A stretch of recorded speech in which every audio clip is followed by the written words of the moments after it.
Guy, I decided on this exhibition about a year ago, and we agreed on the title Vertigo. Liekie came up with the brilliant idea of Vertigo. Well, we actually had an exhibition at the same gallery 2 years earlier, and that was titled Echo. I thought it might be a nice follow-up from Echo to Vertigo. And then little did we know that COVID was going to hit us, and Vertigo and COVID sort of overlapped quite strongly on a lot of levels. The two are related. Vertigo, an extreme case of workshopkreis, puts you into a frozen position where you can't move and you're stuck. You don't have a future. You would quite happily die in that position you're in. And that's more or less where we are with COVID. We don't know where the horizon stops and ends. And so we're frozen to a certain extent. So this painting called Silence was made during the severe lockdown we had, when everything suddenly turned really quiet. We usually have a lot of aeroplanes overhead, and suddenly there were none and no cars anywhere. It was a feeling of complete silence, and I guess it was all over the world, and that's how I came up with this painting. This is my collection of works for the exhibition. There are 21 works. Most of them, or in fact all of them, have been made since lockdown began. They're all individually made, cast in bronze, so they're unique. They're all one of one, and most of them, or all of them in fact, reflect the COVID situation in some way. Here we've got an early one when we were introduced to greeting with the ankle tap. Remember that? Yes, the elbow one. Yeah, we got the elbow bump, and they're dancing while they're doing it.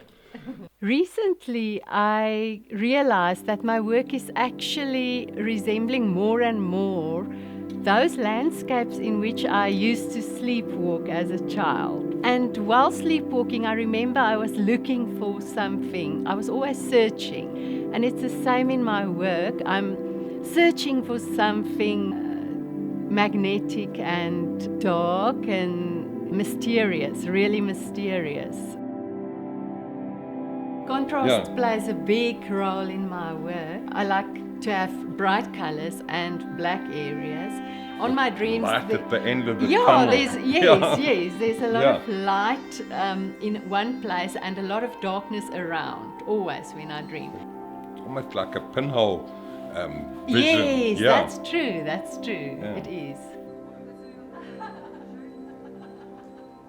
And then we've got Ringa Ringa Roses, from that old nursery rhyme from the previous pandemic, where the children used to sing Ringa Ringa Roses, tissue, we all fall down. Yeah. In my work mainly, there's always a blurring of lines between future and past, and a blurring of lines between reality and dream, and also between nature and imagination.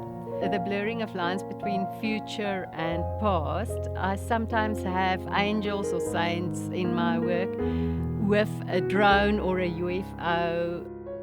We see ourselves in the hair, and this particular hair I'm making is one that is sexless, it's genderless, it's sort of a universal being. And I think because it's got two ears that become extremities or added limbs, somehow it has a control over us. Everyone is very comfortable with the hair. They see something of themselves in it.